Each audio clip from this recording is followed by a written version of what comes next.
Welcome to SAT TV News. I am Alicia George.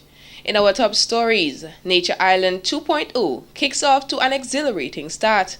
Murders up 36% in the Bahamas. Egypt jails 4 men for gay acts. And in sports, Gatorade Blazers defeat Fashion Line Falcons in DABA League. Details of these will follow. The wheel of change is here at SAT. New and exciting rewards just for you. SAT customers, simply pay your bill and get the new Loyalty Plus plan for free. That's 26 channels absolutely free for a limited period. Yes, you heard me, free. And if you do pay your bill, you'll have a chance to win big with SAT TV. Up to $15,000 in prizes are up for grabs. 7-inch tablets, BlackBerry smartphones, food vouchers, and much, much more. Get more from SAT TV, the people's choice. SAT terms and conditions apply. Welcome back. 4 teams have begun a 4-day stage race that will cover roughly 50 miles along the renowned Waitukubuli National Trail. The event, dubbed Nature Island 2.0, was organized by the Discover Dominica Authority, DDA, in a bid to attract stayover visitors to the island. Along the course, racers will encounter adventure, photo, and cultural challenges involving strategy, problem solving, and creativity, which will all be captured by Emmy award-winning production firm 360 Media Ventures. They are award winners, they're Emmy winners, and they have partnered with Dominica to put on this fantastic event. They also partnered with GoPro and Northern Venture Sports, which airs on NBC and its associated networks, and that's over 90 million television households in North America that are going to be able to view the Nature Island Challenge and by extension Dominica. They also brought on board Universal Sports. Day 1 began on segment 3 of the Waitukubuli National Trail in Bellevue-Chopin. In the first challenge of the day, the team set up camp on the Bellevue-Chopin playing field. Competitors include a local team from Dominica, an American team affiliated with Ross University in Dominica, and 2 teams from Trinidad and Tobago. Dominica has been one of the islands I've visited many of the Caribbean islands, and Dominica has been one of the islands I've had at the top of my list for a long while. We absolutely love the island and are so excited to promote it and share it for people back home. Once again, you have an incredible country. I consider hiking paradise. It's a pleasure to bring 2 more teammates with me. You want to see more of us. Trust me, I'll be working on citizenship. I really have one thing to say. I hope you guys are ready because you know about it to dust. Thanks, guys. The second challenge stop was at the Girardel Flower House, where teams made a traditional Dominica breakfast. Then it was down to the Mont Prospect Primary School to the third challenge, where the teams planted trees with the students. The race continued through the Sulphur River Trail at Watonwaven to the playing field. The major challenge, which ended day 1, took racers down to the Soufriere Sulphur Springs, where they rode their bikes to Soufriere Bay, then rode across the bay and back. All 4 teammates will reunite following each daily race to participate in a major challenge. The Rotary Club of Portsmouth was honored by a recent visit of Prime Minister Honorable Roosevelt Skerrit on Thursday, 3rd April 2014, at one of its regular meetings. Mr. Skerrit was invited by the club to discuss ways in which Rotary and government can partner to work on some much-needed projects in and around the north of Dominica.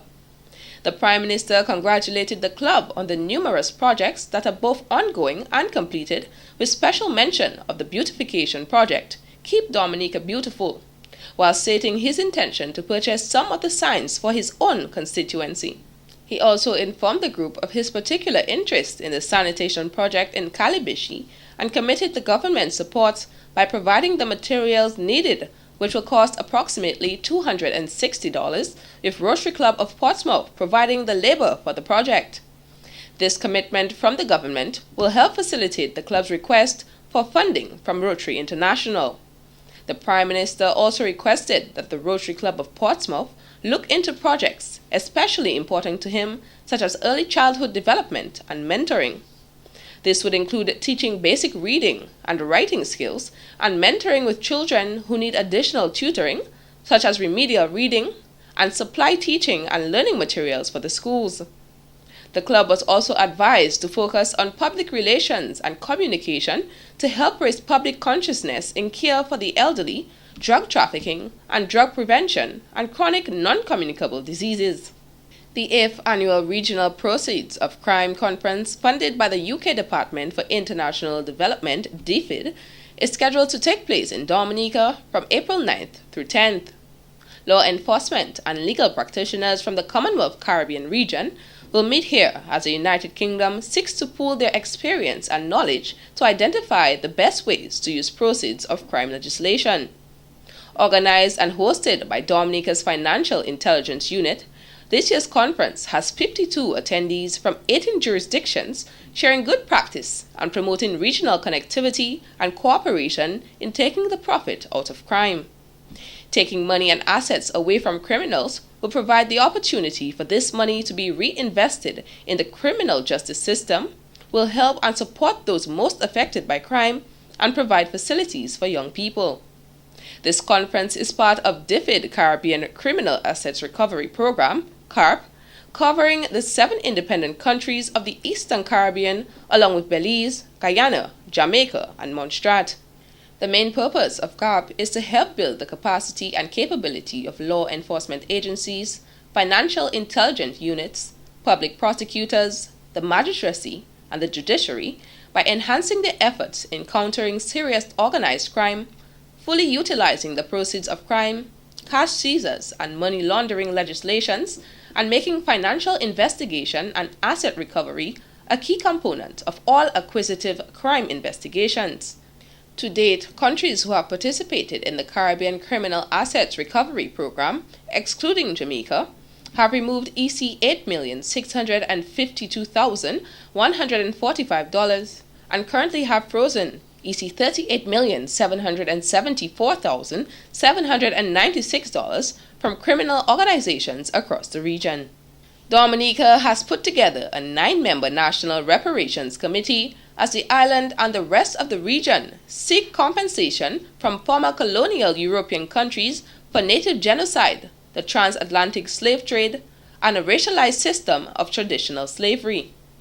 Dominica's Reparations Committee comprises of Chairman Ambassador Damien Dublin, Kalinago Chief Mr. Garnet Joseph, and Mr. Bernard Imani Shaw, representative of the House of Nyabingi, along with Dr. Alwyn Bully, Dr. Lennox Honeychurch, Mr. Gregory Rabes, Mr. Franklin Judges, Mr. Bernard Nicholas, and Ambassador Felix Gregoire. The National Reparations Committee is responsible for disseminating information on the historical, relevant, and justifiable aspects of the reparations struggle, recognizing the indigenous Kalinago struggle for native genocide as an integral aspect of the overall reparations struggle, and encouraging a re-education, re-identification, and general resurgence of Black history, culture, and heritage, among other deeds. When CARICOM heads of government met in Trinidad in July 2013, they agreed to set up national committees on reparations to establish the moral, ethical, and legal case for the payment of reparations by the former colonial European countries.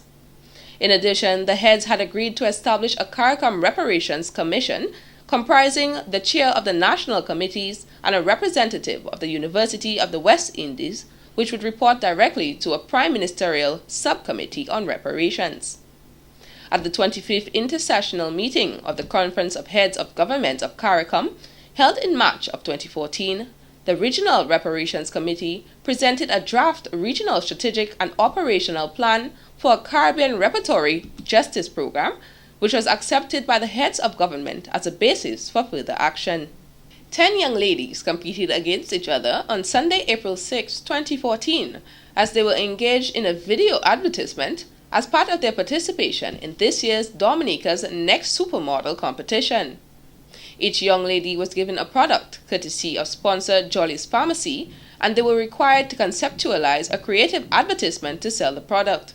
Chief Executive Officer of Dominica's Next Supermodel, Ms. Ruth Agustin, explained that the ladies were tasked to make the advertisement 1 minute in duration using their own props, which proved to be a challenge for the aspiring models. we need to implement more of that, because as I said, it's not only being glamorous and looking beautiful in front of camera, but you need to know how the model can connect with the audience. You need to know whether she is the right person, the right spokesperson to represent the organization, and this video was done specifically to select and to know who can represent Dominica's next supermodel brand. She stated the winner of the video challenge will win EC $500, while the first runner-up will receive EC $200, compliment Jolly's Pharmacy. The winner will be judged by the public and announced at the show on May 2nd at the Windsor Park Stadium. Those interested in judging can log on to Dominica Next Supermodel and or Jolly's Pharmacy Facebook page, where they will remain for a period of 2 weeks for judging. Take a look at a few videos. Feeling tired? Don't have enough energy? Well, I've got a solution for you. Well Woman Vitabiotics. With Well Woman Vitabiotics, you too can have it all. Just one pill is perfectly balanced with vitamins B, C, D, E, K, and biotin, zinc, and iron. Garnier Clean Invigorating Gel Scrub cleanses and refines your pores. The peppermint-infused formula instantly energizes your skin for that oh-so-refreshing feel, leaving your face feeling smooth and deeply cleansed. Clean is in. Clean face, clean life. Garnier Clean, a better clean for better life. After 5 years of constant use of this simple product, I can say that my skin is happy, healthy, and clean. This is because I use Simple. Simple uses the most purest possible ingredients enriched with vitamins that just loves your skin. Is all your hair falling out? Your nails don't grow either, huh? And I bet you've tried just about everything to make it grow back. Instagrow. No, this has to go. Hair tomorrow. Same hair today. Hair infinity and never beyond. You're sitting there so frustrated thinking, this hair needs Jesus. Fear not, my friend, because I have a miracle, and it's called Biotin 800 MCJ by Mason. And in court news, 2 weeks psychiatric evaluation has been ordered for 31-year-old Jevon Francis of Bathrood, who was charged with battery on a female. When the charge was read, Francis pleaded guilty. The facts indicated that the complainant was at the Roseau Market when she saw the defendant approaching her. He then pushed her against the table and fondled her private part, then walked away. The matter was reported to police officers on patrol in the area, and the defendant was taken into custody. During court, Francis told Magistrate Bernard Paquette that he was already a patient at the acute psychiatric unit, but admitted that he had not been willingly taking his medication. Francis will return to court on 22nd April 2014 for sentencing. A matter against one defendant was dismissed for want of prosecution, and another reprimanded and discharged after they each appeared before a Roseau magistrate charged with possession of cannabis. Officers of the police drug squad during a stop and search had arrested Isaiah Senville of Bath Estate on 5th April 2014 at River Street for possession of 6 grams of cannabis. Senville pleaded guilty.